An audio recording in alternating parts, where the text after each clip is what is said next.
नमस्कार प्यारे बच्चों। आज की वीडियो में हम नेशनल अचीवमेंट सर्वे 2021 कक्षा 8 के गणित के पार्ट 9 में अगले प्रश्नों के हल को देखेंगे। देखिए प्रश्न संख्या 27। कौन सा वृत्त दिए गए वृत्तों में छायांकित भाग 75% को प्रदर्शित करता है। प्यारे बच्चों, सबसे पहले बात मैं आपको ये बताना चाहूंगा कि जो एक वृत्त होता है, यदि उसके व्यास में हम उसके केंद्र से निकलने वाले दो व्यास को अपन मिलाते हैं तो एक जो वृत्त है वो बराबर बराबर 4 भागों में बढ़ जाता है। यानी कि ये एक व्यास अपन ने इसके बीच में बना दिया और एक दूसरा इसके जस्ट लंबवत, इस व्यास के ही लंबवत यानी कि 90 डिग्री का कोण बनाते हुए, तो ये 4 भागों में डिवाइड हो जाता है। और कोई भी एक वस्तु होती है तो उसको हम कुल 100% में डिवाइड कर सकते हैं, यानी कि इसके 4 भाग जो है 100% के बराबर हो गए टोटल चारों। तो एक भाग देखो कितने के प्रतिशत के बराबर हो जाएगा, ये 25%, ये 25%, ये 25% और ये 25%।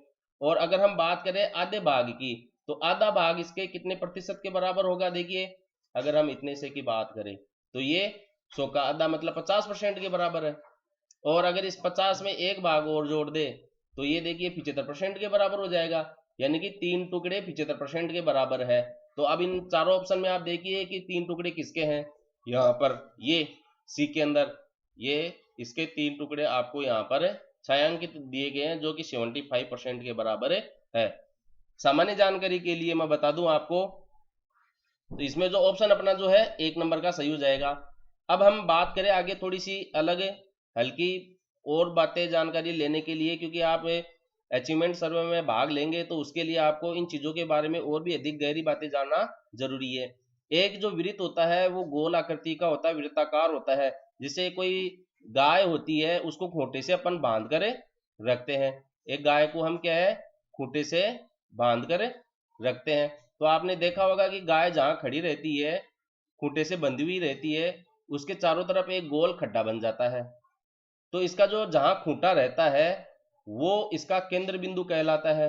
और उसके चारों तरफ जो गोल खड्डा बनता है, चारों तरफ जो गोल आकृति का खड्डा बनता है, इस गोल आकृति का जो ये जो सीमा है इसको अपन परिधि कहते हैं। और इस खूंटे से लेके इस परिधि तक की जो दूरी होती है उसको हम त्रिज्या कहते हैं, यानी कि केंद्र से परिधि के बीच की सीधी दूरी त्रिज्या कहलाती है। और इस केंद्र से ये निकलने वाली जो दूरी है इसकी परिधि से मिल जाए, केंद्र से निकलने वाली दूरी जो इसके परिधि से मिल जाए उसको हम व्यास कहते हैं, डायमीटर कहते हैं। और ये जो चारों तरफ की सीमा है इसकी ये परिधि आएगी, इस परिधि को हम वर्ग में, आयत में, चतुर्भुज में, उसमें परिमाप के रूप में जानते हैं। केवल वृत्त में ही हम परिमाप को परिधि के रूप में कहते हैं, यानी कि इस परिधि को आप क्या कह सकते हैं, परिमाप भी कह सकते हैं। लेकिन ये परिधि शब्द यहाँ पर वृत्त के लिए काम में लिया जाता है।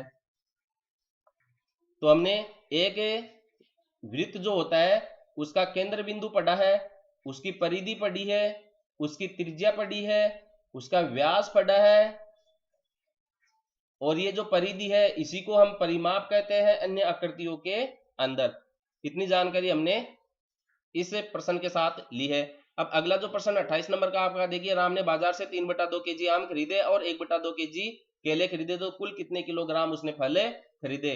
तो देखिए अगर आप देखकर इसका अवलोकन करके हल करना चाहिए तो 3/2 2 होता है, वह देखिए 2 एकम 2 और 1/2, 3 में 2 का भाग लगाया तो एक तो पूरा पूरा भाग गया और फिर आधा रह गया। तो 1 किलो और आधा किलो यानी कि 1.5 किलो तो उसने आम खरीदे और आधा किलो उसने केले खरीदे, तो 1.5 और आधा कितना हो गया, 2 केजी हो गया। तो 2 केजी फल खरीदे। तो ये तो अपन ने देखकर इसका जवाब दिया है। अब कुल कितने केजी फल खरीदे इसके लिए हम क्या करें, 3/2 में 1/2 जोड़ दे, इन भिन्नों का योग जो होता है वो करके अपन देख लेते हैं।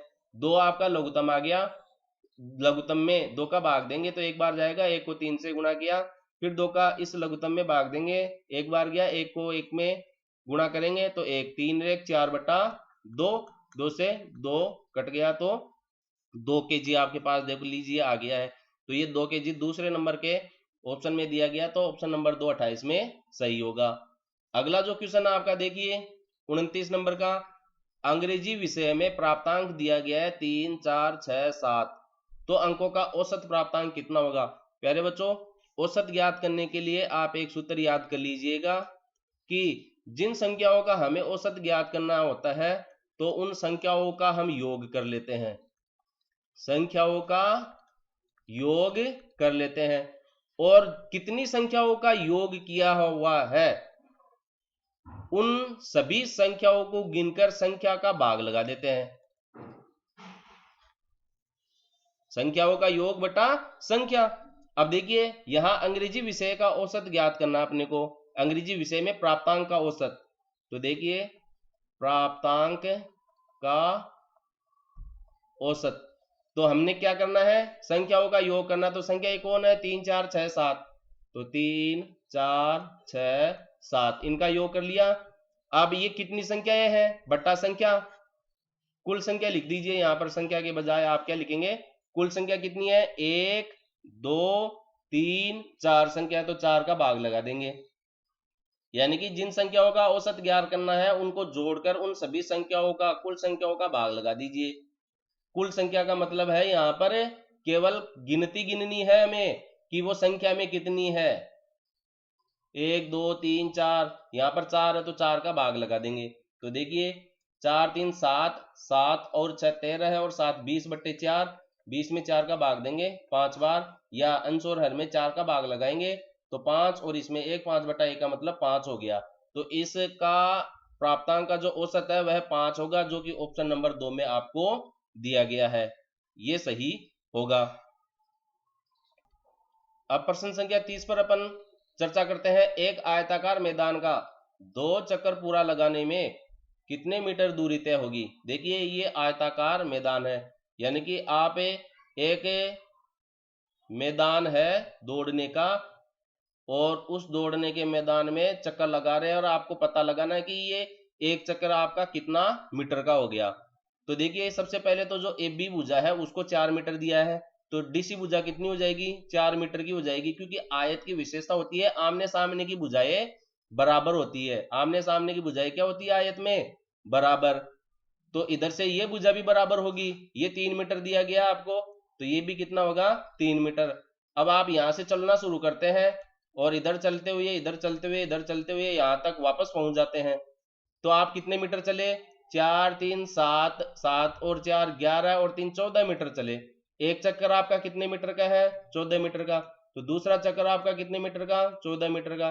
तो कुल चक्कर कितने मीटर का हो गया, 28 मीटर का। अब इसको आसान तरीके से ज्ञात करने के लिए अपन क्या करें, हमें पता है कि आयत का जो परिमाप है वो ही एक चक्कर के बराबर है। आयत का जो परिमाप है वह एक चक्कर के बराबर है, और आयत का परिमाप क्या होता है, 2 गुणा लंबाई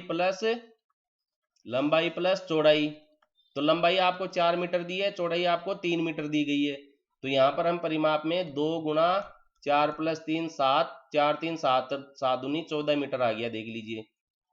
अब वो कितने चक्कर लगा रहा है, 2 चक्कर पूरा कर रहा है। तो हम आयत के एक परिमाप का चक्कर जो है 14 मीटर का है, तो 2 परिमाप का चक्कर कितने मीटर का हो जाएगा, 14 गुणा 2 मीटर, तो 14 दूना 28 मीटर।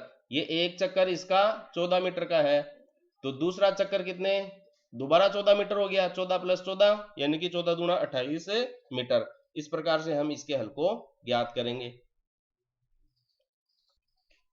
अगले वीडियो में हम अगले हल को लेकर आएंगे। तब तक आप इन प्रश्नों पर अभ्यास करें, अपनी किताब से भी सभी प्रकार के प्रश्नों को हल करें, और याद रहे अगर आप आयत पढ़ रहे हैं तो आयत के सभी भुजाओं के, विकर्ण के और कोणों के गुणधर्म और प्रमेय ये सब आपको याद रहनी चाहिए। एक बार में याद नहीं होता है। Always remember, math is a game, play it with practice. Video अच्छा लगे लाइक करें, शेयर करें। धन्यवाद।